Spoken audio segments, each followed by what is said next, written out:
Yo, yo, yo, it's X, and welcome to What's Out Media Group. Today we got Cory and Jaylen as our co-host, and today we have a pretty cool guy. He's hooked me up. I appreciate him without a doubt. Arshay Cooper. Cory, how are you doing today, man? Doing good. Jaylen, how are you? Doing fantastic. Thank you.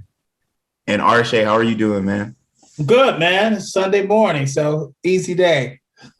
I feel that. So what have you been up to recently, Arshay? Recently, man, what have I not been up to?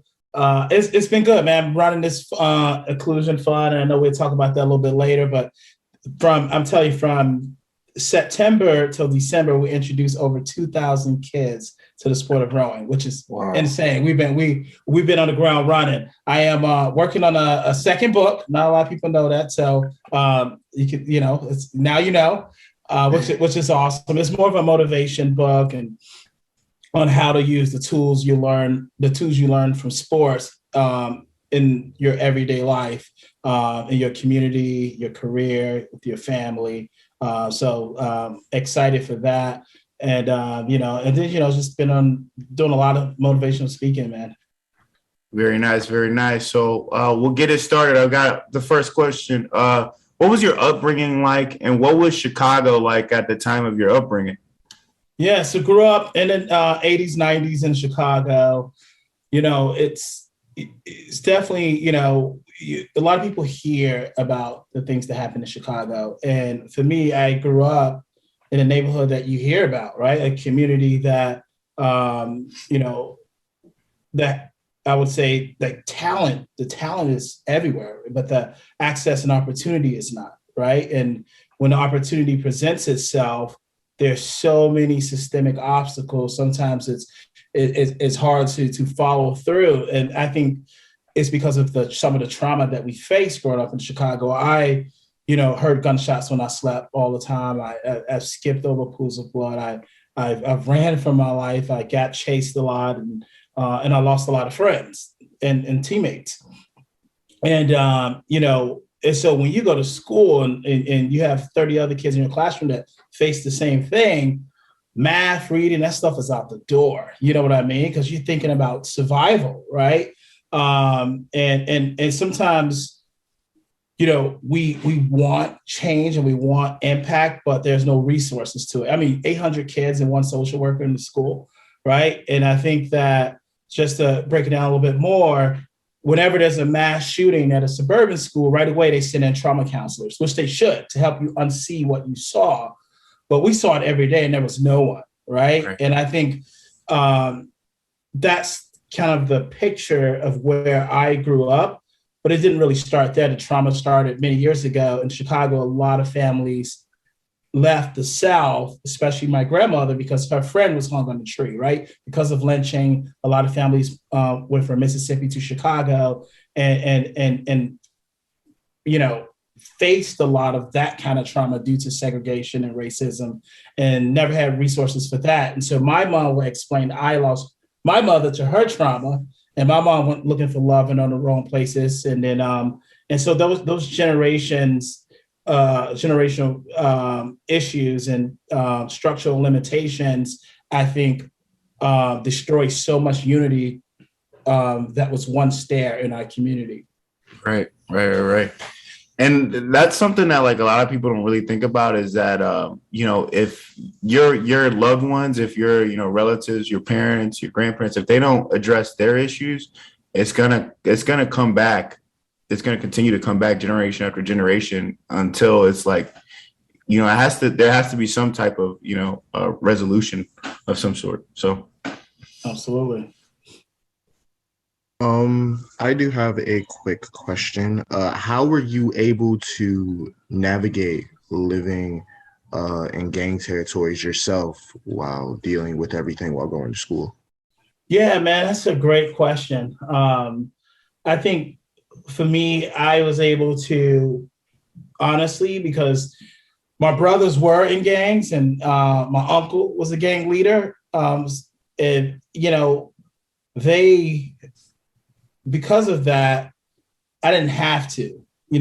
A lot of people join gangs for protection. Like my boy Al, I remember saying, like, dude, why are you fighting all the time? He was like, I've never had a fight because of me. Like when I first moved here, they jumped my brother and they told me, hey, this stuff is always going to happen unless you have someone who's going to protect you. And when you're going rowing out of town, who's going to protect your little brothers and sisters? We are. So he had to make not a bad decision, but a hard decision to protect his families, right? And so a lot of people who have didn't join the gang, it wasn't like I had a choice and you didn't have a choice. Most of the time, they had someone kind of looking after them, right? In those neighborhoods. And so I think number one, it was that, and I think number two, you know, we will always have these speakers come to our school because our high school is one of the most violent high schools around. And they would say things like, I was in a gang or I hurt people, but I changed. Or I was in prison for this and I changed. Or I used to shoot up, but I changed. And I remember sitting there like, that's cool that you changed, but we're the people who grew up here and didn't do any of that, right? And I want to learn how to navigate through that. I need that roadmap. And so for me, like, with everything in me, I wanted to be that person to give that roadmap. And so I fought hard by just being involved in everything I could be involved in. Church, after school programs, rowing, going to the gym. They kind of kept me away from that and kept me busy. And so I think that, again, being able to do a number of those things kind of helped me navigate through the West Side. But I think it goes back to what I was saying at first. It had to be access and opportunities to do something to get me off the street. Mm-hmm. So how did that whole high school experience shape you? And what was like some of the experiences you went through being putting yourself included in all these extracurriculars and dealing with what was all going on in high school? Yeah, man, I think that, it shaped me to be who I am today. I would say that, and when I say me, I also talk about a lot of guys on my team. I'm gonna give you a quick example.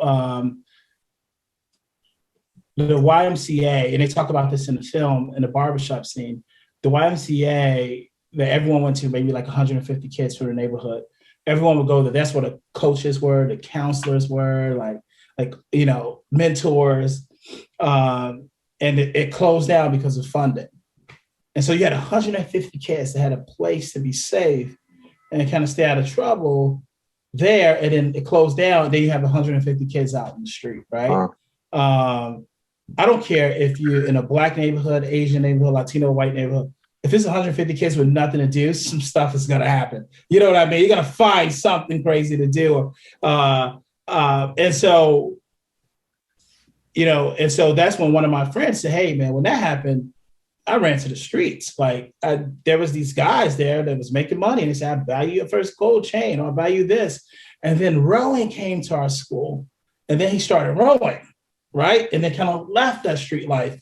And so I think like in school, we all were like leaders and motivated, even entrepreneurs, but we didn't have anything to activate that entrepreneurial mindset or that leader within us. And I think that being at a school with all these different after school curriculums kind of shaped us and activated everything that was inside us to come out. And I think the question is always, how do you allow the fire inside of you to shine brighter than the fire that happens around you, right? And it's not hard to do if there's not coaches, great teachers, opportunities in place. And so I think having those things in place and having coaches and teachers and mentors aggressively come after you to work with you kind of help shape me and the rest of the guys on my team. Well, I really like that quote. Yeah. I have two questions actually, Arshay. Okay. So how were you recruited on the team for the rowing team?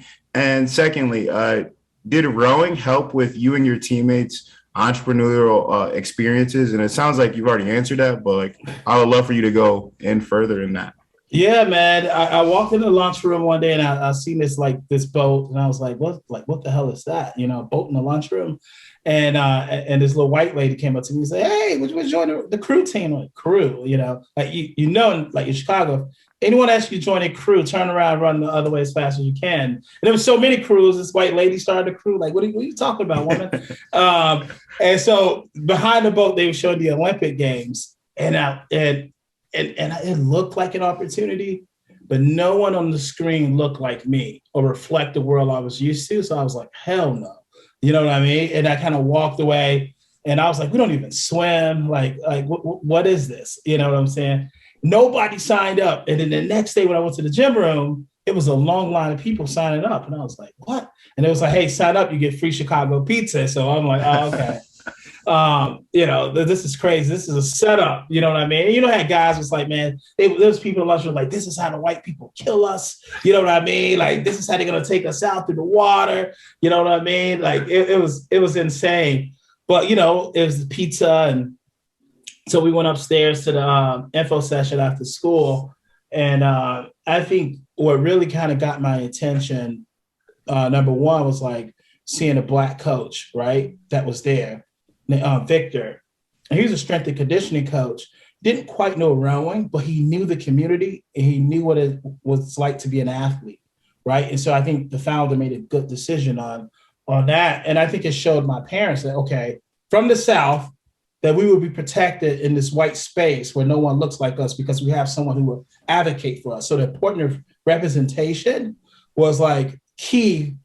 And then also this woman coach, because women wasn't really coaching boys. I didn't see in the 90s. And most of us was raised by women. Most of our teachers were women. I felt comfortable with women. And then you had Ken, who was just this awesome dude, who was the founder of the team. So the fact that the leadership reflected the real world, the full city of Chicago, and it wasn't just all white coaches that looked the same or all men, helped me to make that decision. Okay, all right, I'm going to try this out. And then it was the college opportunities. They talked about traveling, right? Going downtown. And so I think that, and I decided to go for it, you know what I mean? But it was definitely what I felt comfortable with. And it was definitely the traveling that kind of helped me make the decision. But the cool thing about it is that it wasn't just rowing.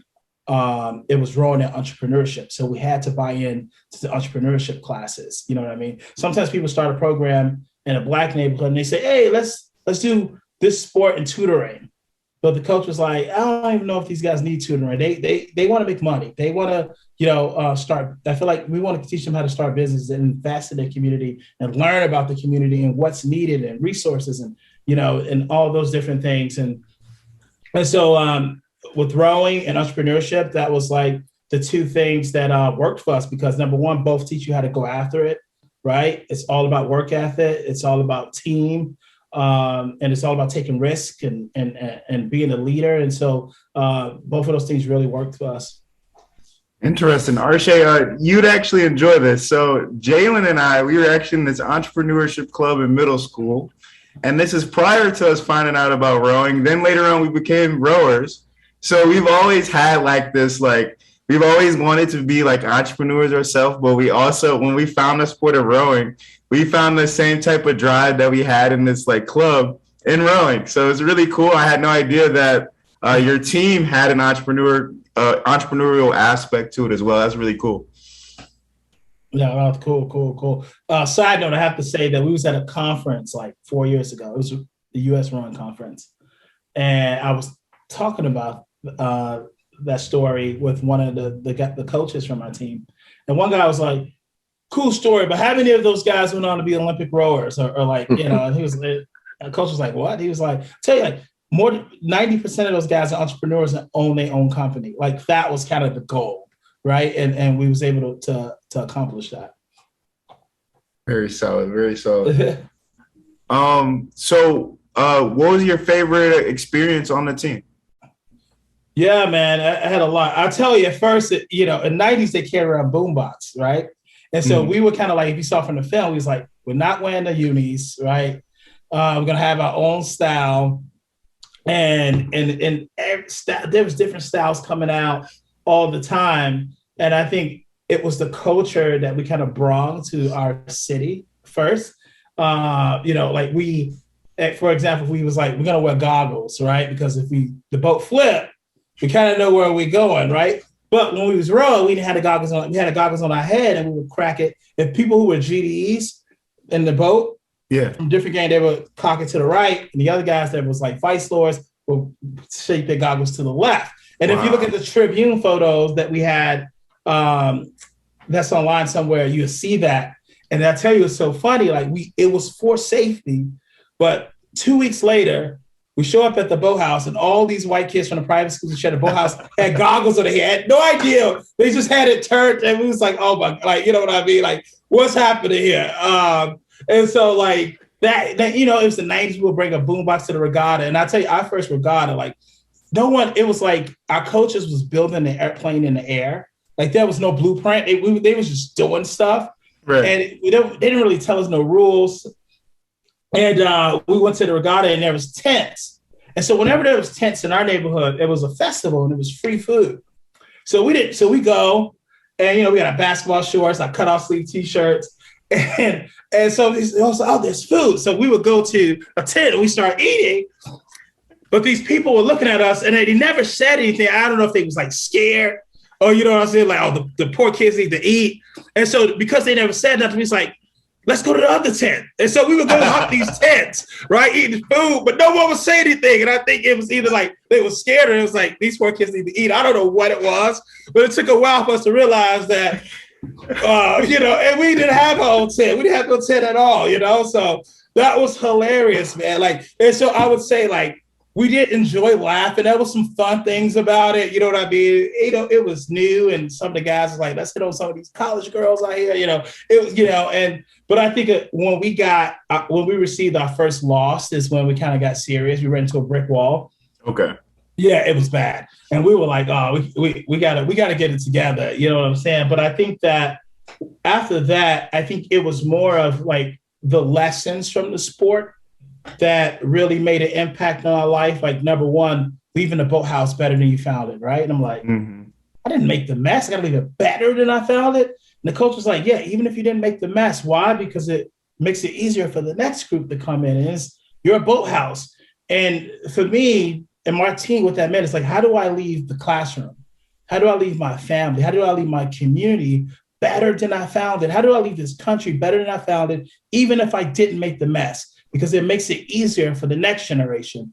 Right. Number two, Rowan taught me that I can't do the work of 8, but I need 8 to do the work, and we'll get there much faster, right? Like everything I do, I'm trying to bring together a team. We have to accomplish it together. We have to make it work together, right? And also I think too, like the first time I caught a crab, because I was trying to see how many meters we had left, because I was tired, you know what I mean? And so not letting the small distractions of the crowd destroy your journey and where you go. And so there were so many lessons that you learn in the boat that I learned to use in my life, like even catching a crab, right? Crabs come to stop you from moving forward, right? And sometimes they unexpected, right? And I think in life, I was able to use the lesson of the crab to understand, okay, number one, situations are like crabs, right? They unexpected. And there's some that you can control, and you better like not let it knock you out of the boat, right? Like, don't let it ruin your life. Fight like hell to get back in the game. And then there's some that you can't control. And what you have to do, you have to lay back and let that sucker pass, right? And it's like COVID. I can't quite control it, but let it pass and get back and find time and do what you have to do and keep going at it, right? And so I think what was important for us is how these lessons inside the boat are just as important outside of the boat, and how to use those things. Wow, yeah. I also love that one about the analogy with the catching the crab. So when you catch a crab in life, like if you catch a obstacle in your life, do you have something in your mind that you keep your motivation going, or is at this point, is it automatic? Like you always have that drive, or let's hear about that.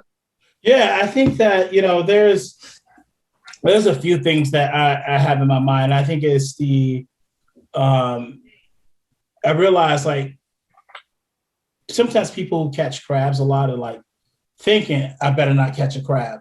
But people who don't do well on the erg are thinking, I hope I don't do well. I hope I like don't mess up on the erg, right? And I think the problems we create becomes our reality, right? Or the fear we create can become our reality. And I think that when you find yourself always thinking what can go wrong, you're going to end up there. Like my uncle taught me how to ride a bike. And he would say, you know, just get to the other side of the concrete. Just stay focused. And every time I looked at the bushes, I ended up in the bushes. You know what I mean? And you know what I mean? And so it's like stay focused on what lies ahead. So I know and I'm very aware that problems will come, right? I expect it to come, right? And I think it's the positive thinking that helps me to get through it. You know what I mean? So, like, you know, when weeds that grow through the concrete, you don't have to water it. You don't have to take care of it. It still grows, right? And it's nasty and it's ugly. And that's the same thing with doubt and fear and negativity, that you don't have to water it. It's always going to happen. But to have beautiful flowers or roses, you kind of have to take care of it, water it. It has to get sun and things like that. And so for positive thoughts, you have to work so hard for it to have these beautiful thoughts and to stay focused and remain positive. And I water that by constantly like reading books, right? Listening to Gary Vee, listening to Eric Thomas, Les Brown, like all these motivational speakers, right? And so every day, if that's a part of my life, when these obstacles come, their words, you know, this is free wisdom that's in the world, right? And that helps me through some of those things. But if we don't do that, if we don't water it, the weed's going to grow. Yeah. It's just, and that's the way it's going to work. Yes. Sorry. No, you going, Cory? You guys, real quick. Just wanted to know if there's a book you're reading right now they could show the audience. Yeah. Leadership on the Line. So that is a great book. Check it out. I mean, I read a ton of leadership books. You know what I mean? I got Leaders Eat Last. You know what I mean? Radical Candor. I got a lot of great books right there. So, you know, it just helps you to lead. Very, very, very wise. Very wise. Great question, Cory. So how'd you get into the culinary training? What was culinary training like? And where did it take you in life? And when did you start it? Did you start it after high school? No. And so in high school, they had a culinary program in high school. Okay. And so our high school was like a small trade high school. So you can get into like within the school, small school of culinary arts, construction, graphics, medical, and then I forgot what the fifth one was. But I was like, I'm going to do culinary because, you know, we barely have food at home. So if we get to cook food and eat it, like I'm going to get culinary. I didn't care about it, but I was like, I get to eat, you know? Right.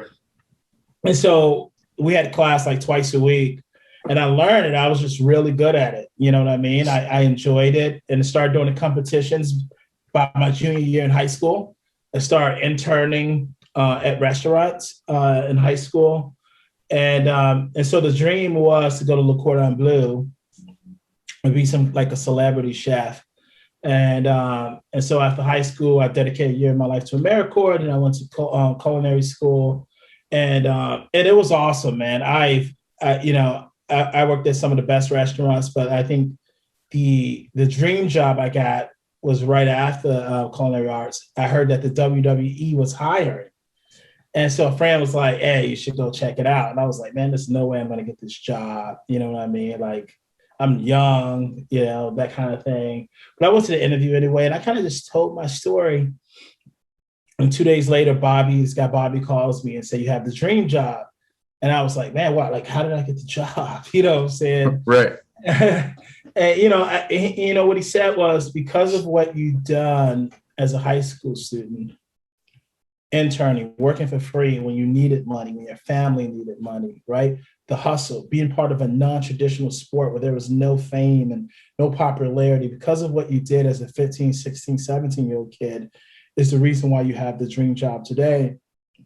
And that's why I always tell young people, what you do now, like what you do today, really determine your future. And man, I had a blast working for WWE Wrestling, man, like hanging out with like Undertaker, who's like Mark, Kane, who's Glenn, like all these guys. It was awesome, man. Like meeting The Rock and John Cena was like the cool guy on campus, right? He was awesome. And so we would go and we cook and we travel with those guys every week. And from there, I went to work for Warner Brothers, and I moved to New York, started doing the private chef thing. And I think that once I started cooking in high school, I started seeing a lot of kids who grew up like I did.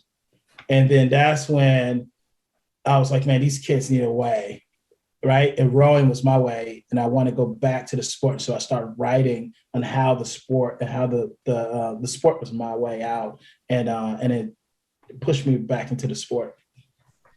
That's crazy. Arshay, I do have a side question. Yeah. Who's your favorite WWE wrestler? I got loads of. I can name like 1,000 right now. Okay. I tell you a couple. So I really like John Cena because he was just cool. He was like grateful. Sometimes people can treat chefs or cooks like nobody. He was just awesome, man. He was like named my food. Like I made chicken pot pies, a chicken pot pie remix. Like he had all these cool names for things that we made. I tell you, he was really good guy was Eddie Guerrero, passed away. Guerrero, yeah. He was awesome. We had a number of conversations about shoes. Chris Benoit, who Benoit. He would bring his son actually to all the time. Oh, wow. Yeah, to the fights, and he was awesome. And some, there was a couple a-holes, but it was all good, man. I had a real good time working there. Kurt Angle, that dude used to eat like crazy. You know what I mean? Crazy. But it was great. I remember my first day on the job, I was like, yeah, I'm about to hang out with all these wrestlers. And I kid you not, it was a black dude, a security guard. And it was his first day on the job too. And that's when they had the little flip phones. And it was his first day on the job. And I see Vince McMahon come out with his crew. And the guy was like shocked. And I was like shocked. But he was like 10 yards ahead of me. And I see him pull out his phone. And and then the security guy took his phone, like start stepping on it and said, "Get out of here, you're fired." And I was like, "Oh," and I was like, "I guess I got to go." That's just cool. So I had to keep it cool for like the first month, and then they slowly became like guys I knew. Cool. So thank God that guy was 10 yards ahead of me, or that would have been me. That's hilarious. That's hilarious. Cory had one more question from back in high school. Yeah. So I just wanted to know what was it like from the perspective of your school, your classmates, and your community of a Black team? Because like when I watched the film, it's funny because a lot of it was very familiar, but one of the things that was the least familiar was seeing 4 Black men putting a boat in the water. So I just want to know, what was the reaction with your school classmates and community? Yeah, man. Most of the adults were like, "It's great. That's a good thing. It's something new." I mean, the classmates, man, they made fun of us. Dude. We would be in the gym early. I bet. And they would make this beat on the lockers and start singing "Row, row, row your boat," the hip hop version. Like, you know what I mean? Like making fun of us. The football coach is like, "Why y'all not playing football? That's not a real sport." You know what I mean? We had like uncles that was like, "If you're gonna put that much time into the sport, do a ball sport, we can take care of your family and make some money." You know what I mean? It was hard, like to be able, they really talked about us and made fun of us, and to navigate through that. And then to be at a boathouse that you share with 3 white private schools who didn't really speak to you. It wasn't warm and welcoming. Like the decor didn't reflect us, just all white men. Like to navigate through both spaces was like weird. Like we had to really go through it, but that brought us closer. But it wasn't until we started getting in the Chicago Tribune that we start like really getting a little bit more competitive and faster. And then the entrepreneurship piece that folks started saying, oh, okay, like they on to something, you know what I mean? And our body started changing. We started taking it serious, right? Like we all had summer jobs. We made money, our maturity changed. And I think that's when people kind of start recognizing like, oh, this might be something cool. But, you know, it's like, it's still one of the forgotten sports, right? Like everyone goes to the football, basketball games, they're not rowing. And that's why I said that, to be honest with people, like there are no cheerleaders, there are no busloads of fans, there are no pep rallies, there are no $1 million contracts after college. But what you will find is a group of people who will come out every day and break their backs, rip apart their hands for themselves and the person who sits in front of them and the person who sits behind them with no hidden agenda. And that's the kind of people I needed in my life, right? Mm-hmm. They're not there for the girls, they're not there for money, but for themselves and the guy who sits in front of them. And I think that's what separates us from the rest. And I think that's why those friendships last forever. You know what I mean? Right. So I definitely have to ask you, how was training 20 years later after formerly rowing in high school? He was dying, man. That erg is no joke, bro. You know what I mean? We were like, oh, it was funny, but you guys saw the movie like Malcolm Caught a Crab. I was like, we pushing on 40. Like, what the hell are we doing out here? You know what I'm saying? Like, you know what I mean? Like, this makes no sense. There's no reason to be pulling this oar. You know what I'm saying? Like, we've been through it already. That's why, you know, we call up the Olympic coach Mike Tatey. We was like, we need some serious help. You know what I mean? And it is so funny because he was like, come out to the Olympic Training Center. So we show up with our backpacks, camera crews, and the Olympic team is like, who the hell are these guys? You know what I mean? Like, we're the Olympic team. We never had this, you know, and cameras are following us around. And we're nervous because we do not row well. We just got back in. It's like week 3, week 2. And I was like, and so we get on the dock, and the Olympic team, they all stop training to look. And I was like, hey, we have to row in pairs until we get away from everybody. So we don't want them to see how we row. But it took a while, man. But we, honestly, it wasn't. Once we started losing the gut and stuff, man, we started finding our rhythm, our stroke. But it was like in the back of our head, it was like our parents never seen us raise. Some of the guys, like our kids, never seen us raise. It's just like this story that everyone knows, but no one ever saw it. We want to give them opportunity to come out and watch for the first time us do our thing, and we hope to inspire a lot of young people to do the same, but we want to make it cool. You know what I'm saying? And so I think it was a lot of hard work, but it was worth it for sure.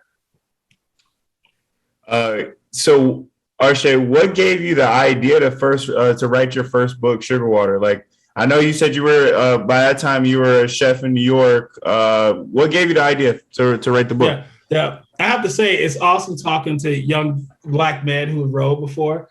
But I've been on certain podcasts and I will say stuff about getting back in training or rowing in pairs or going to a regatta from 10 to 10. And people who don't know rowing, that's like interviewing. They're like, they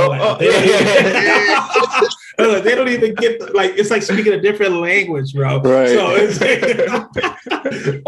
no, but I think it was one school in the Marcy Projects where JC grew up. It was right near the Marcy Projects. And a lot of those kids live in the Marcy Projects. And I was speaking, and this kid, I was talking about my mother being her drug addiction. And then one kid just started, like, tears started dropping on his face. And I kept talking, and he just started hitting the desk, like interrupting me. And I knew that there was something there, like there was a nerve that I hit, right? And I was like, hey, man, you want to talk about it? And he like shook his head no. And then I kept talking, and he started saying like, oh, man, man, my mom's so stupid. My mom's so stupid. And I was like, what's up? And no, the instructor, after school instructor, told him to leave the classroom. And I was like, no, it's all good. And I was like, what's up? And he was like, I told my mom that we had to move from here. We told her for years, and she was murdered in this building, blah, blah, blah. Sad story, right? And then another kid right after it was like my uncle was murdered here. So they start telling these stories, right? It became this, the spirit of storytelling became very contagious in that room. And I was like, man, I can't just like leave these kids, right? Like, and so I started a mentorship group with those kids every Friday. And, you know, and then to myself, I was like, I mean, these kids are in Detroit, these kids are in Cleveland, these kids are in Chicago, everywhere.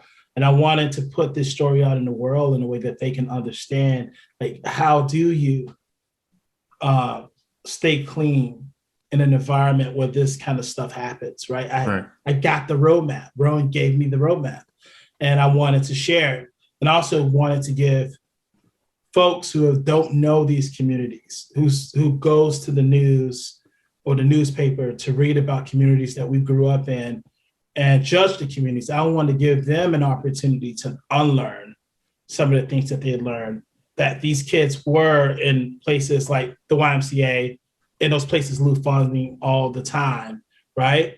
That the talent is everywhere, that our grandmothers face trauma with due to racism, like all this stuff that happened is a result of Jim Crow laws and people being enslaved and structural limitations and redlinings and all those things. And so that's why I really wanted to put the book out there. And so I wrote Sugar Water first, and I self-published it because I went to 8 editors and they all said no. They was like, did you win? Should I win a national championship? They was like, no one wanted to pick up the book. Right. I was like, you know what? Like, they don't get what winning means in our community. For like, people don't understand, like, what Chicago's been trying to solve for so long. How do you get dudes from different gangs and neighborhoods to become a brotherhood? We were able to solve that. That's a win. Traveling an hour and a half, going through all the stuff that you went through with people talking about the sport, and then being in a boathouse that felt like an away game and showing up every day and being committed was a win, right? Culturally, overcoming the fear of water because there's no access and learning how to swim was a win. There was all these wins in this story that I think are impactful. I think that's more than winning a medal. Becoming 90% of your team becoming entrepreneurs and hiring people from net communities. Like, I'd rather have that than a medal anytime, right? And so I decided to put the story out there myself. And then and that's when people started reading it, people started embracing it. And then it got the attention of Marriott Mazio, the film director, and then this big publishing company, McMahon, picked up the book. And so that's how I kind of got to where we are right now. Very cool. That is nice, actually, and quite relatable. Let me ask you, how, moving outside of rowing, how do you view the media and talent in Chicago today compared to back then?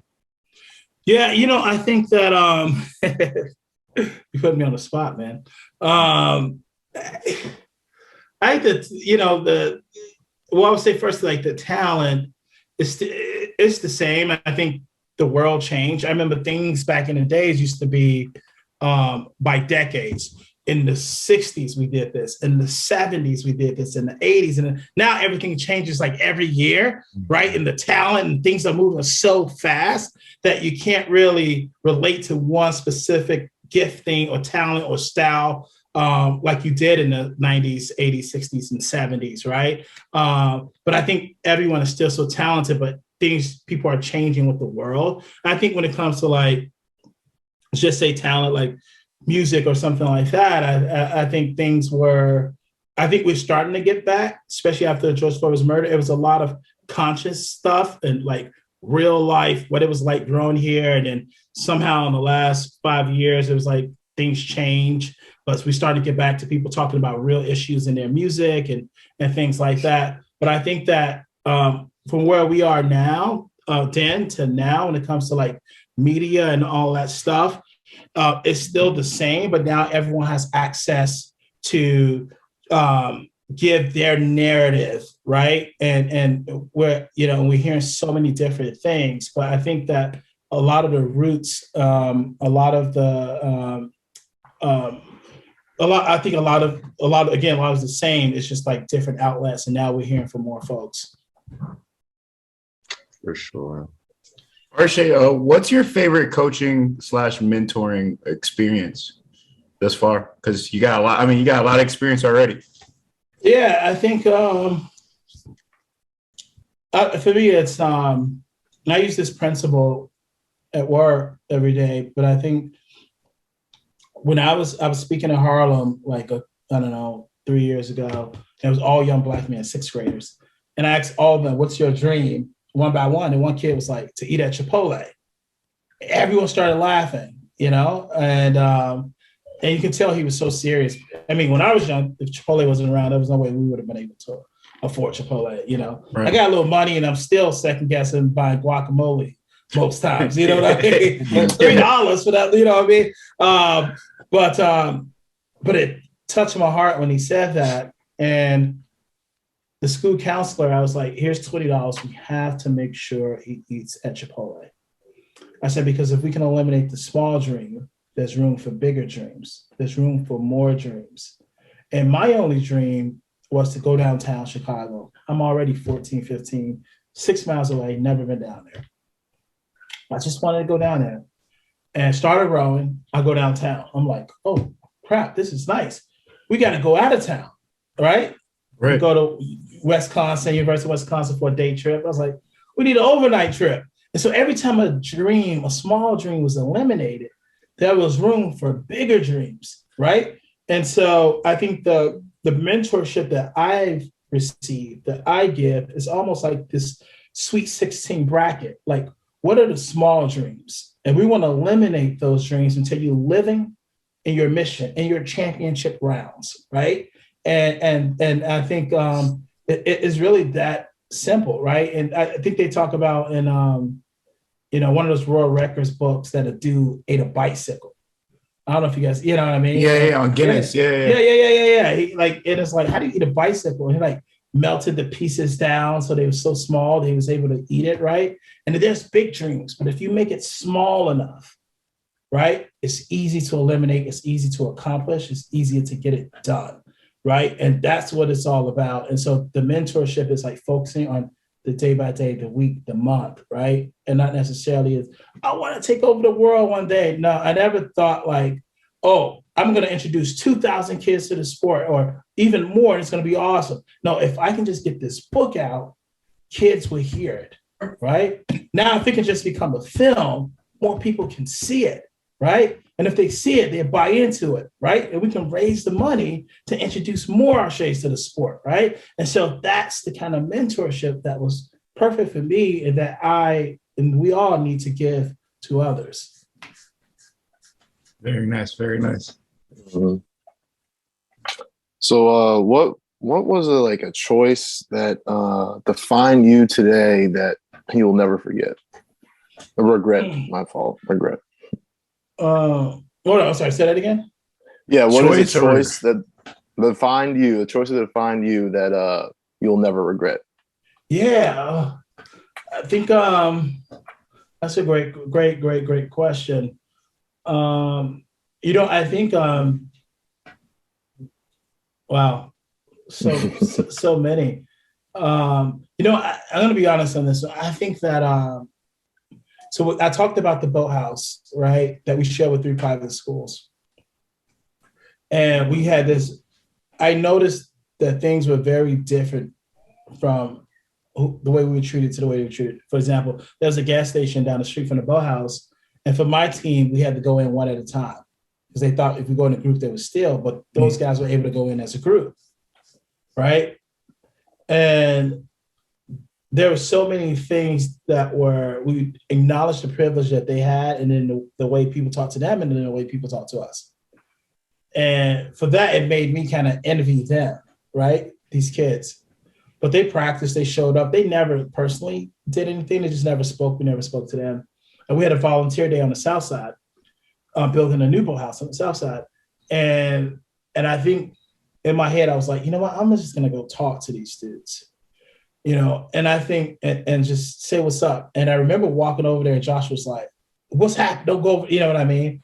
And start talking. And they were like cool dudes, man. They were real cool dudes, right? And this guy, we became like friends, and me and Al would go and play video games. And I remember we got pulled over one time by leaving their house, and the cops were like, "What are you doing in this neighborhood?"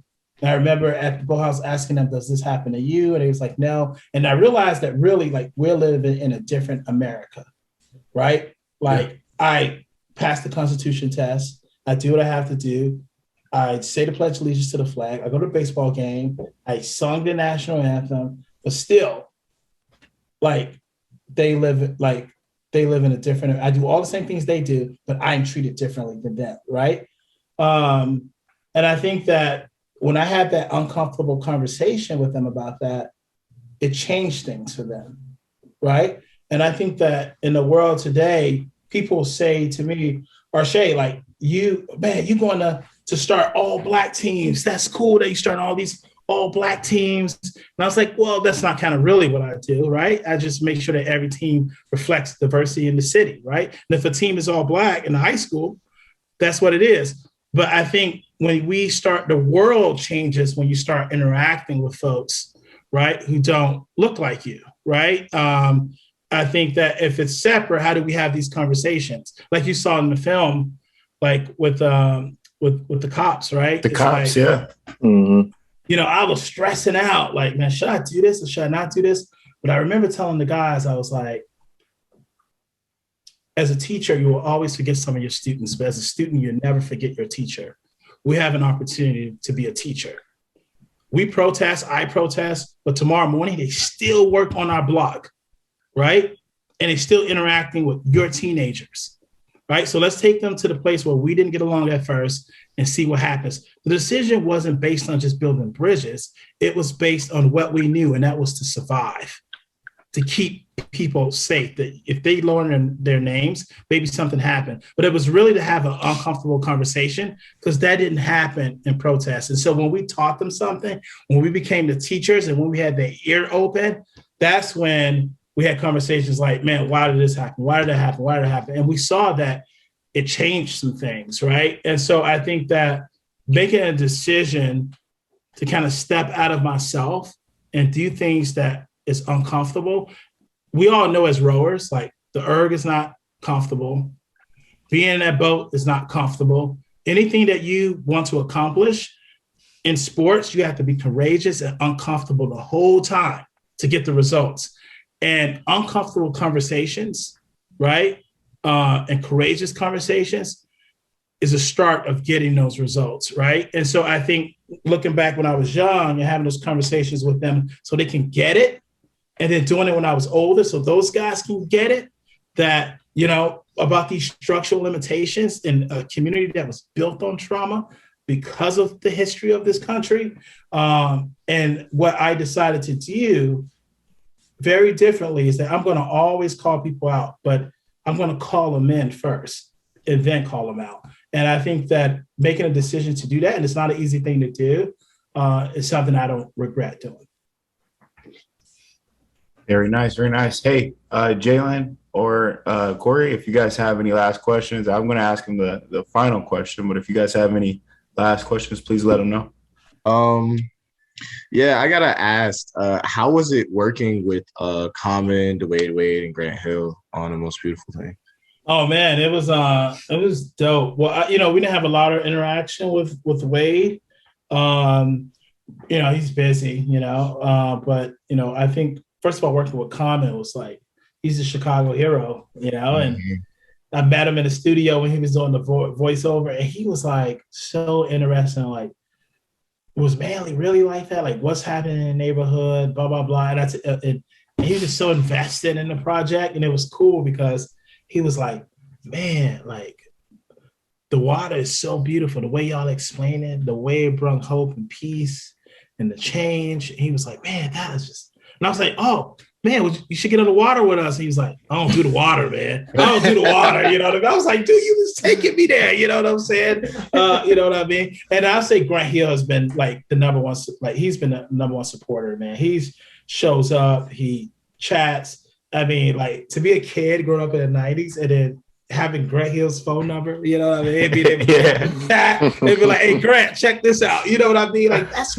crazy. You know what I mean? Who said rowing don't make dreams come true? So, you know, I mean, like it opens doors, man. And so it was great hanging out with those guys. And also like the Winklevoss twins were really good producers and, you know, good guys and great guys and stuff like that. And so it was definitely fun putting this project together. Very nice, very nice. Cory? Yeah. How is it being a Black leader in the rowing community today? Yeah, man. It's I'll tell you what's rough about it. What's rough, I'll tell you what's rough, what's good about it. I think the tough thing is that you get it's good and bad, I guess. I get so many messages from young Black men, older Black men that say, hey man, I knew what it was like to grow up and trying to try out the sport and stand in white spaces and not feel accepted. But you made me want to do it. You give me the courage to do it, right? And try something new. And it's awesome to be able to have kids that you spoke in a school 4 or 5 years ago and say, I'm rowing at Cal, or I'm rowing at Penn, or I'm at UW. And like, it's insane. And I think at the same time, like where Xavier worked in Dallas, there's Ava, Caroline, I spoke at their school years ago, and they row and they get a row in college, right? Like that's like a lot of joy. The tough part is that I get at least twice a month a person of color who row at a boathouse where they're either the only or maybe a couple, and the racism that they have to deal with, right? From even their coaches, right? And so it's like I'm recruiting them to this great sport, but it's not a joyous environment for them. You know what I mean? And it's like, gosh. And so there's a lot of Black athletes who quit on the college level, I learned, and a lot of Black kids who quit on the high school level. It's not because of swimming, money, transportation, and all these barriers that people mention. Most of it is because of culture. Cultural. Yeah. Some culture issues. And folks don't want to change their ways. And they don't want to unlearn, you know what I mean? And so I think that with that comes a lot of responsibility, right? To be able to call people out. And like I said, I give them an opportunity to call them in. And if that ain't working, you're being called out. You know what I mean? And and so again, it's great being a leader and seeing that all the things we accomplished, but there's still so much work to do.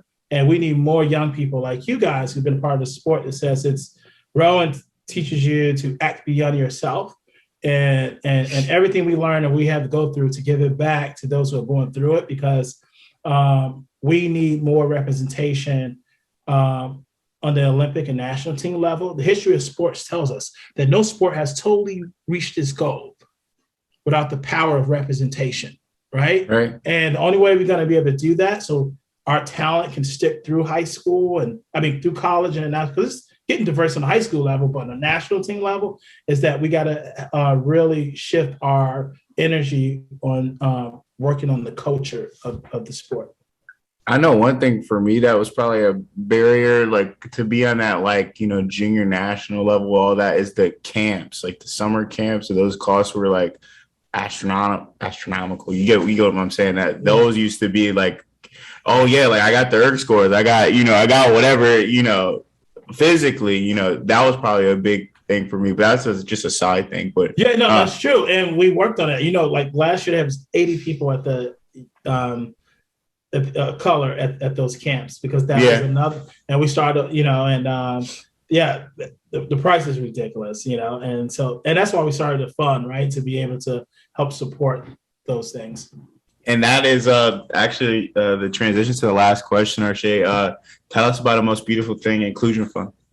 Yeah, you know, there's so many programs out there. I mean, you guys probably was a part of the program. I was part of the program. The problem for me with those programs is, and not say it's a problem, because it starts with good people who say, I want to do something. I want to expand and give access to rowing to people of color.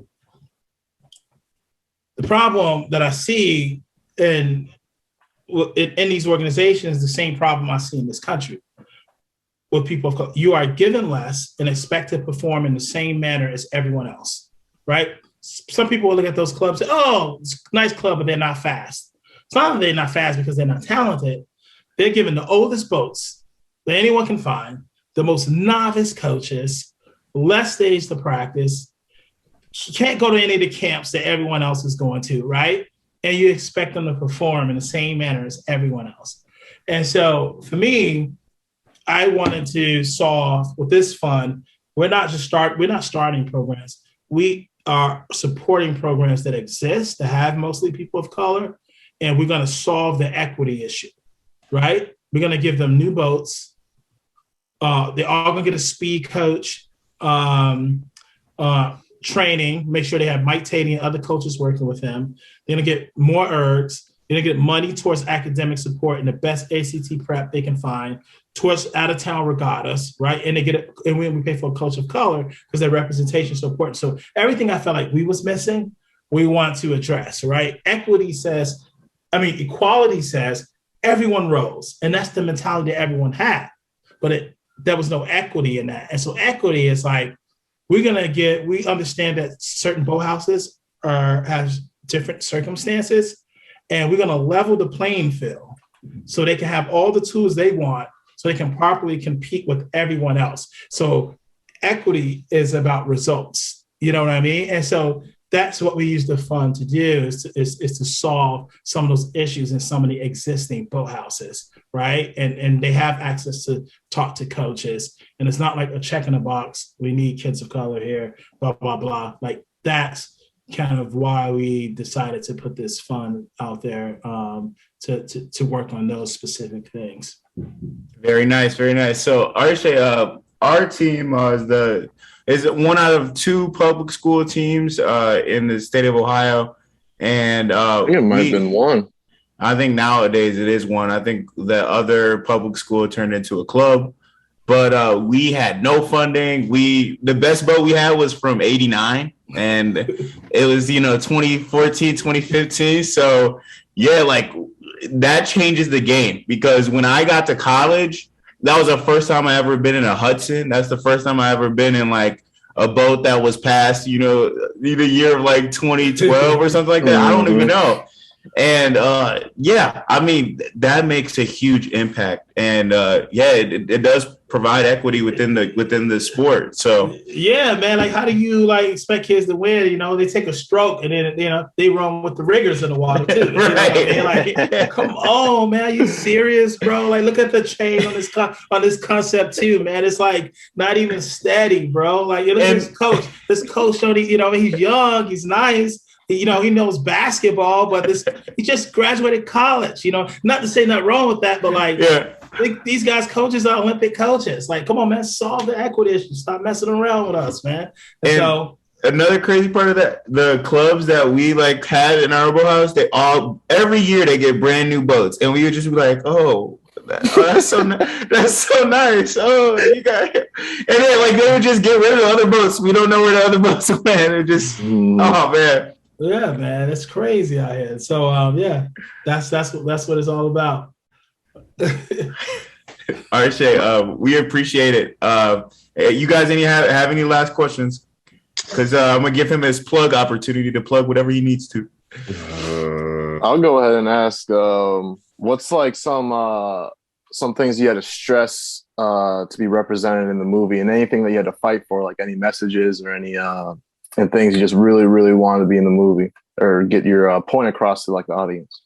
Yeah, I think Mary was awesome with actually everything I asked her to do. Like, hey, let's put this in here. Let's do it. At first, it was just let's just tell these young men's story, and we were like, no. I think one of the most important things was we had so many coaches, right? And it was more white coaches. But to me, like, people already hear from coaches in this sport. Let's limit the time of coaches.